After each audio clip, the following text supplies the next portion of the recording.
एक बार फिर good morning ambition classes Sagwara की तरफ से। आज फिर प्रस्तुत है मनोविज्ञान। मनोविज्ञान का अगला भाग। कल अपन ने मनोविज्ञान सामान्य परिचय के बारे में बात की थी। एक 40 मिनट का वीडियो था। आज फिर कोशिश है कि 40 मिनट के इस वीडियो को आप ध्यान से देखें। हमारा निवेदन है कि इस वीडियो को आप पूरा देखें, हर चीज़ को ध्यान से देखें, स्किप ना करें। आपको देरी नहीं रहता तो इसकी स्पीड ज़रूर बढ़ा दें, लेकिन इसको स्किप ना करें और पूरा देखें। अच्छा लगे तो आगे शेयर करें, अच्छा नहीं लगता है तो जो इसको सुधार के लिए जो आवश्यक सुझाव है वो हमें ज़रूर दें। आगे बात करेंगे मनोविज्ञान के बारे में। अपन ने कल बेसिक पढ़ा था कि मनोविज्ञान क्या है। तो मनोविज्ञान क्या था? सबसे पहले आत्मा का विज्ञान था। आत्मा का त्याग किया, मनोविज्ञान मन का विज्ञान बन गया। फिर मन को छोड़ा, मनोविज्ञान चेतना का विज्ञान बन गया। और चेतना को त्याग कर मनोविज्ञान ने किसको अपनाया? व्यवहार को अपनाया। तो मनोविज्ञान क्या है? व्यवहार का विशुद्ध विज्ञान है। अब ये थोड़ा सा याद रखें, व्यवहार का विशुद्ध विज्ञान है। ठीक है, व्यवहार का विज्ञान ना समझे। अब यहाँ एक पॉइंट और जुड़ गया, मनोविज्ञान वर्तमान में किस प्रकार की प्रकृति रखता है। तो मनोविज्ञान वर्तमान में व्यवहार का विशुद्ध विज्ञान है। तो इतनी चीज़ों के बारे में आपको जानकारी होनी चाहिए जो कल बता दी थी। आत्मा का विज्ञान 16वीं शताब्दी में था, मन का विज्ञान 17वीं 18वीं शताब्दी में था। चेतना के विज्ञान की बात करें तो चेतना का विज्ञान कब बना ये भी आपको बता दिया था। ठीक है, अब आगे आज नेक्स्ट टॉपिक की बात करें। इन्हीं सिद्धांतों से मनोविज्ञान के संप्रदायों की उत्पत्ति हुई। तो अपन बात करेंगे आज मनोविज्ञान के संप्रदाय। मनोविज्ञान के संप्रदाय क्या है और इनका मनोविज्ञान में क्या महत्व है, इसके बारे में आपको जानकारी होनी चाहिए। मनोविज्ञान के संप्रदाय कहीं न कहीं एक व्यक्ति के व्यवहार में होने वाले परिवर्तन की व्याख्या करते हैं कि किस कारण से एक शिक्षार्थी में परिवर्तन आता है। तो मनोविज्ञान के जितने भी सिद्धांत हैं उनकी बात करें अगन, तो सबसे पहले संरचनावाद। पहले मैं वाद लिख देता हूँ यहाँ पे।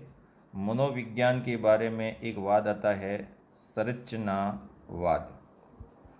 इसी संरचनावाद को एक दूसरा नाम दिया गया है। इस संरचनावाद को निर्मितवाद भी कहा जाता है, निर्मितवाद। और निर्मितवाद के अलावा इसको एक नाम और दिया गया है निर्माणवाद। सब नाम है वो ध्यान रखना है आपको। निर्माणवाद के नाम से भी जाना जाता है। इसी संरचनावाद को अंतर्निरीक्षणवाद, बहुत सारे नाम है इसके, अंतर्निरीक्षणवाद के नाम से भी जाना जाता है। इसी का दूसरा नाम है अस्तित्ववाद। अस्तित्ववाद। हमने आपकी एक प्रश्नोत्तरी में ज़रूर पूछा था कि मनोविज्ञान का सबसे पुराना वाद कौन सा है। तो मनोविज्ञान का सबसे पुराना वाद है संरचनावाद है। तो संरचनावाद किसने दिया था? संरचनावाद देने वाला व्यक्ति था विलियम वुंट। लेकिन इसके साथ एक दूसरा नाम भी जुड़ा हुआ है, उसकी अपन बाद में व्याख्या करेंगे। एक एक बात को अपन ध्यान से पढ़ेंगे। संरचनावाद के बाद आता है प्रकार्यवाद। प्रकार्यवाद के संबंध में एक मनोवैज्ञानिक का नाम अपन ने पढ़ा था, William James. William James William Wundt के बिल्कुल सहयोगी थे। तो विलियम जेम्स जिसने मनोविज्ञान की दूसरी प्रयोगशाला स्थापित की, वह प्रकार्यवाद के जनक माने जाते हैं। तीसरा वाद आता है व्यवहारवाद। व्यवहारवाद, व्यवहारवाद किसने दिया था? कल व्याख्या कर ली थी अपन ने। व्यवहारवाद के जनक माने जाते हैं जे.बी. वॉटसन। जे.बी. वॉटसन ने व्यवहारवाद दिया था। चौथे नंबर पे आएगा आपका संज्ञानवाद। संज्ञान क्या होता है उसकी व्याख्या कर ली थी अपन ने। संज्ञानवाद के जनक हैं, जिसको गेस्टाल्टवाद भी कहा जाता है, मैक्स वर्दाइमर। गेस्टाल्टवाद भी इसको जाना जाता है। संज्ञानवाद के बाद आता है मनोविश्लेषणवाद। जहाँ पे भी साइकोलॉजी में मनोविश्लेषण शब्द आता है तो एक ही व्यक्ति है इसके लिए प्रसिद्ध है, वह है सिगमंड फ्रायड। तो मनोविश्लेषणवाद देने वाला व्यक्ति कौन था? Sigmund Freud. और छठा वाद आता है मानवतावाद। मानवतावाद और मानवतावाद या मानवतावादी संप्रदाय का जनक माना जाता है अब्राहम मैस्लो। ये मनोवैज्ञानिकों के नाम आपको ज़रूर याद रखने हैं। मानवतावाद या मानवतावादी संप्रदाय अब्राहम मैस्लो ने दिया, और अंतिम है पेरकीय संप्रदाय। कहीं न कहीं ये आप पढ़ चुके इसके बारे में। पेरकीय संप्रदाय का संबंध है विलियम मैकडूगल। William McDougall. फिर समझ लें, कुल मिला के मनोविज्ञान के 7 संप्रदाय है। संरचनावाद विलियम बुंट ने दिया, प्रकार्यवाद विलियम जेम्स ने दिया, व्यवहारवाद जेबी वॉटसन ने दिया, संज्ञानवाद या गेस्टाल्टवाद मैक्स वर्दाइमर ने दिया, मनोविश्लेषणवाद सिगमंड फ्रॉइड के द्वारा दिया गया, मानवतावाद है अब्राहम मैस्लो द्वारा दिया गया, और प्रेरकीय संप्रदाय के जनक का नाम पूछा जाए तो यह है मैकडूगल। तो इतनी चीज़ों के बारे में आपको जानकारी होनी चाहिए। अब नेक्स्ट चलेंगे अपन, इसी के बारे में बात करेंगे, एक एक संप्रदाय। सबके बारे में आपको हर चीज़ ध्यान होनी चाहिए। सबसे पहला लेते हैं अपन संरचनावाद।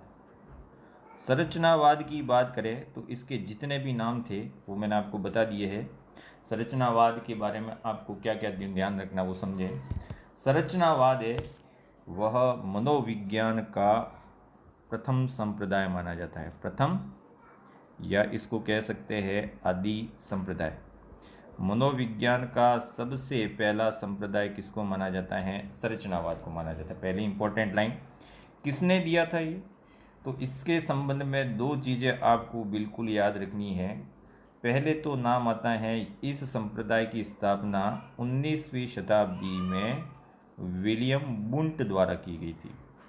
विलियम बुंट ने ही संरचनावाद को शुरू करने का श्रेय है। और संरचनावाद है क्या वास्तव में? तो संरचनावाद है चेतना का अध्ययन। एक व्यक्ति की चेतना का अध्ययन करना ही क्या कहलाता है? संरचनावाद कहलाता है। तो एक व्यक्ति की चेतना का अध्ययन, कल पढ़े थे अपन, एक व्यक्ति ने चेतना का अध्ययन किया और एक व्यक्ति ने चेतना के कार्यों का अध्ययन किया। तो चेतना का अध्ययन करने के बाद इसी विलियम बुंट ने चेतना के भाग बताए थे कि चेतना के कितने भाग होते हैं। तो चेतना के भागों में उसने कौन कौन सी चीज़ें बताई उसकी बात करेंगे अपन। चेतना के कौन कौन से भाग बताए? तो विलियम बुंट के अनुसार चेतना का सबसे पहला भाग है संवेदना। कल बताया था संवेदना क्या होती है। इंद्रियों द्वारा प्राप्त ज्ञान है वो संवेदना कहलाती है। इसी संवेदना से व्यक्ति में एक प्रतिमा का निर्माण होता है। तो चेतना का दूसरा भाग हो गया प्रतिमा, और चेतना का तीसरा भाग हो गया अफेक्शन, जिसको बोलते हैं अनुराग। तो विलियम बुंट ने चेतना का अध्ययन करने के बाद चेतना के कितने भाग बताए थे? 3 भाग बताए थे। तो चेतना का अध्ययन ही संरचनावाद कहलाता है, विलियम बुंट के द्वारा दिया गया। लेकिन इसमें एक चीज़ थोड़ी सी और जोड़ेंगे। विलियम बुंट की मृत्यु हो गई थी 1920 में। 1920 में विलियम बुंट की मृत्यु हो गई। तब इसी के वाद को आगे बढ़ाया था E.B. टिचनर।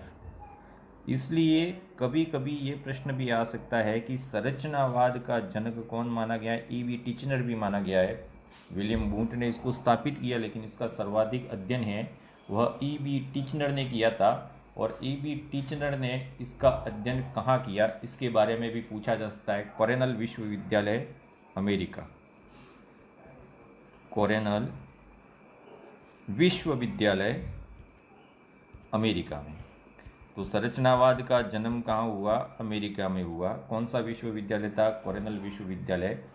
अब इसमें चेतना का अध्ययन था, और चेतना के अध्ययन के लिए कौन सी विधि का प्रयोग किया गया? तो अध्ययन की विधि थी आत्मनिरीक्षण विधि, अंतर्निर्देशन विधि भी बोलते हैं, आत्मनिरीक्षण विधि द्वारा। और विलियम बुंट ने इसी के लिए विश्व की प्रथम मनोवैज्ञानिक प्रयोगशाला स्थापित की 1879 में, और वो कहाँ की थी? लिप्जिंग में। तो इतना आपको याद रखना है संरचनावाद के बारे में। अब दूसरे वाद की बात करें अपन। दूसरा वाद वो भी इतना ही इम्पोर्टेंट है। दूसरा वाद है प्रकार्यवाद। प्रकार्यवाद क्या है वो समझे। अब जैसे जैसे संरचनावाद है वह आगे बढ़ता गया, तो कहीं न कहीं चेतना से 2 मनोवैज्ञानिक संबंध था 2 मनोवैज्ञानिकों का, विलियम बुंट और विलियम जेम्स। लेकिन विलियम बुंट ने चेतना का अध्ययन किया, जबकि विलियम जेम्स ने कहा कि नहीं, चेतना का अध्ययन नहीं करना है, चेतना के कार्यों का अध्ययन करना है। तो प्रकार्यवाद में क्या होता है? चेतना के कार्यों का अध्ययन। चेतना के कार्य क्या है, या फिर कह सकते हैं चेतना की उपयोगिता का अध्ययन। तो प्रकार्यवाद का संबंध किससे था? चेतना के कार्य या चेतना की उपयोगिता। जबकि संरचनावाद का संबंध किससे था? चेतना के अध्ययन से था। अब इसमें क्या क्या विशेष चीज़ें आपको ध्यान रखनी है। इस संप्रदाय को स्थापित करने वाले थे विलियम जेम्स। विलियम जेम्स ने इस संप्रदाय को स्थापित किया था और विलियम जेम्स ने इसको दिया था हार्वर्ड यूनिवर्सिटी। हार्वर्ड विश्वविद्यालय में इसकी स्थापना की थी। तो हार्वर्ड विश्वविद्यालय में इसकी स्थापना की गई थी और इसी को आगे बढ़ाया था। कौन कौन से ऐसे मनोवैज्ञानिक है जिनका संबंध इनसे रहा है, ये भी इम्पोर्टेंट पॉइंट है, ये आपको बहुत ज़्यादा याद रखना है। प्रकार्यवाद को आगे बढ़ाने का काम किया था एक तो जॉन डीवी। जॉन डीवी के साथ दूसरे इंपॉर्टेंट व्यक्ति थे जेम्स एंजिल। जेम्स एंजिल, देखो हर मनोवैज्ञानिक इंपॉर्टेंट है, मनोविज्ञान में प्रश्न कहीं से भी पूछा जा सकता है। जेम्स एंजिल के साथ E.L. थॉर्नडाइक। E.L. थॉर्नडाइक इसका नाम भी आता है और E.L. थॉर्नडाइक के साथ आता है R.S. वुडवर्थ। इतने लोग हैं वो कहीं न कहीं प्रकार्यवाद से संबंधित थे। अब देखो प्रकार्यवाद का जन्म कहाँ हुआ? हार्वर्ड विश्वविद्यालय में।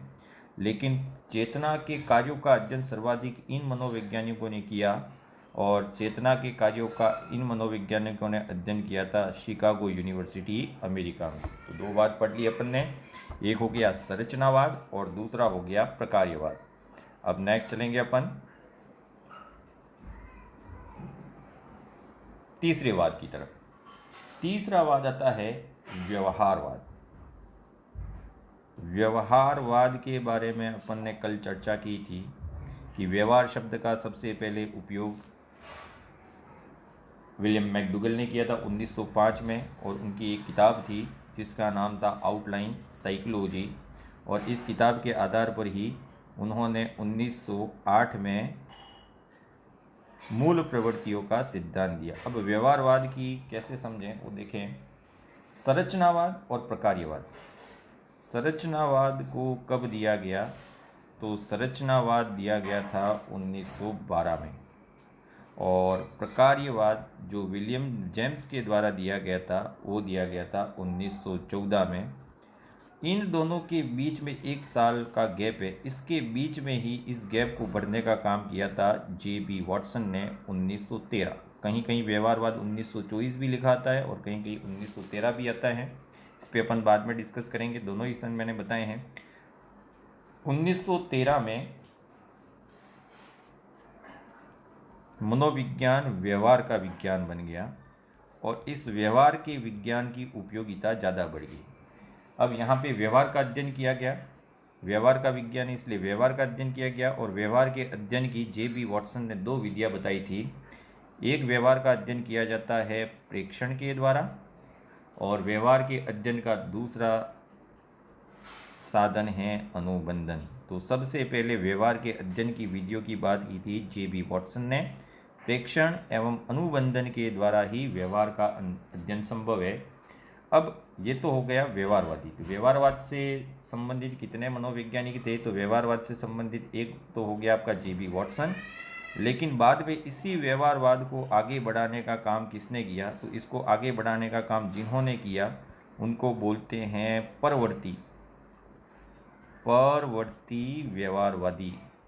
ये प्रश्न पूछा गया है, निम्न में से कौन सा परवर्ती व्यवहारवादी की श्रेणी में आता है? तो व्यवहारवाद का और विश्लेषण करने वाले J.B. वॉटसन के बाद वो कौन कौन से व्यक्ति थे? तो 3 व्यक्ति आपको याद रखने। गुथरी, जिसका पूरा नाम है एडविन गुथरी, एक हल का नाम आएगा क्लार्क हल और एक नाम आएगा B.F. स्किनर। B.F. स्किनर, ये B.F. स्किनर है वो परवर्ती व्यवहारवादी में की श्रेणी में आता है। तो ये इंपॉर्टेंट प्रश्न है। परवर्ती व्यवहारवादी 3 ही हैं, एडविन गुथरी, क्लार्क हल और B.F. स्किनर।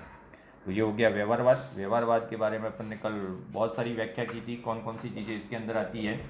अब अपन नेक्स्ट बात करेंगे वह है समग्रवाद, जिसको बोला जाता है अगला।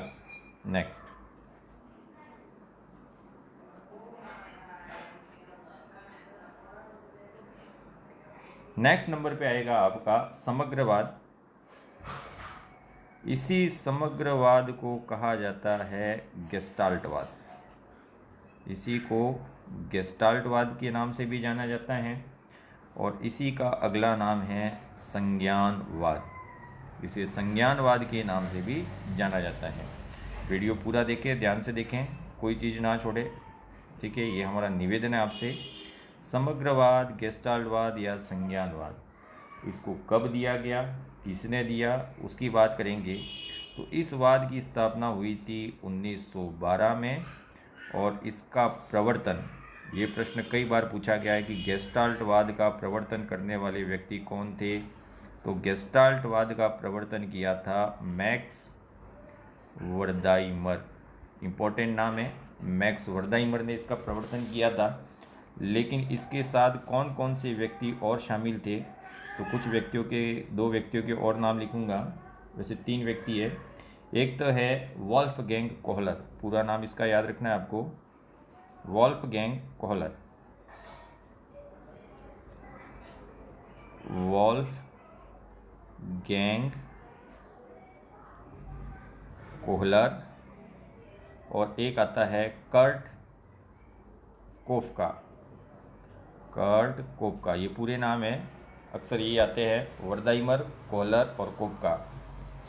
और इसके साथ एक व्यक्ति और जुड़ा हुआ है, कर्ट लेविन। कर्ट लेविन का नाम भी कहीं न कहीं संज्ञानवाद के संबंध में ही आता है, लेकिन कर्ट लेविन ने अपना एक अलग ही सिद्धांत दे दिया, जिसको कहा जाता है क्षेत्रीय सिद्धांत। अधिगम का एक महत्वपूर्ण सिद्धांत है जिसको बोला जाता है अधिगम का क्षेत्रीय सिद्धांत, और एक क्षेत्रीय सिद्धांत कर्ट लेविन ने ही दिया था। अब आगे बात करें अपन नेक्स्ट, इसी चीज़ में क्या चीज़ें हैं। तो यहाँ पे एक व्यक्ति की चेतना का भी अध्ययन करना है और चेतना के साथ साथ व्यक्ति के व्यवहार का भी अध्ययन करना है।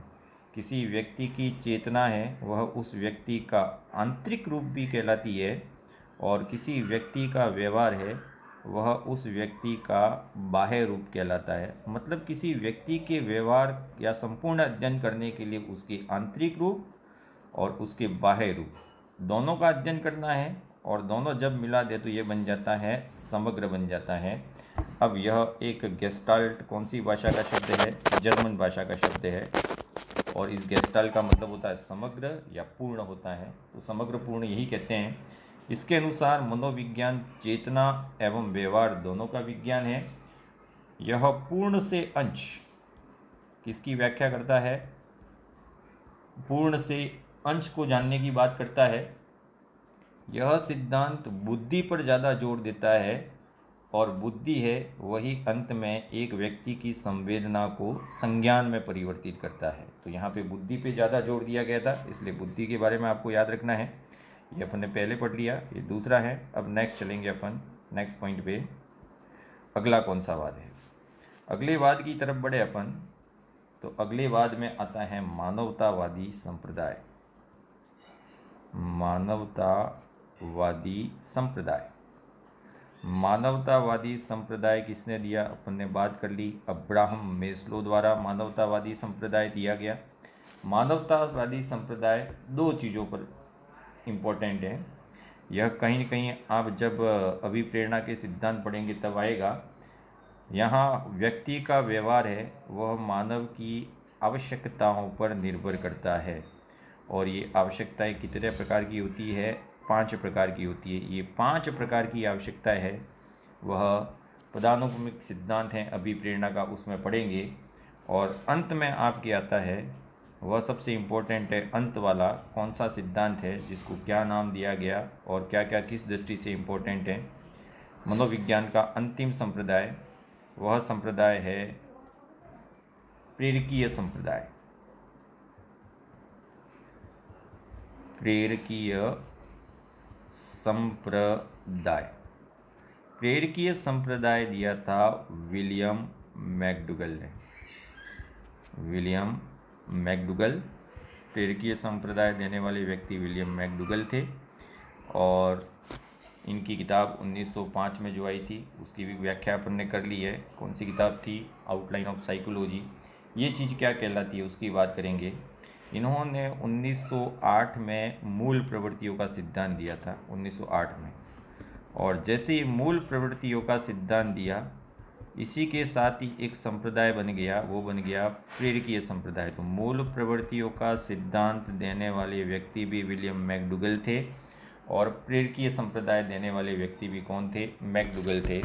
इसी संप्रदाय को एक और नाम से भी जाना जाता है, उसकी भी बात करेंगे अपन। कौन सा संप्रदाय, किसने क्या दिया, ठीक है, इसको ध्यान रखना बहुत ज़रूरी है। प्रेरकीय संप्रदाय किसने दिया? विलियम मैकडूगल ने दिया। William McDougall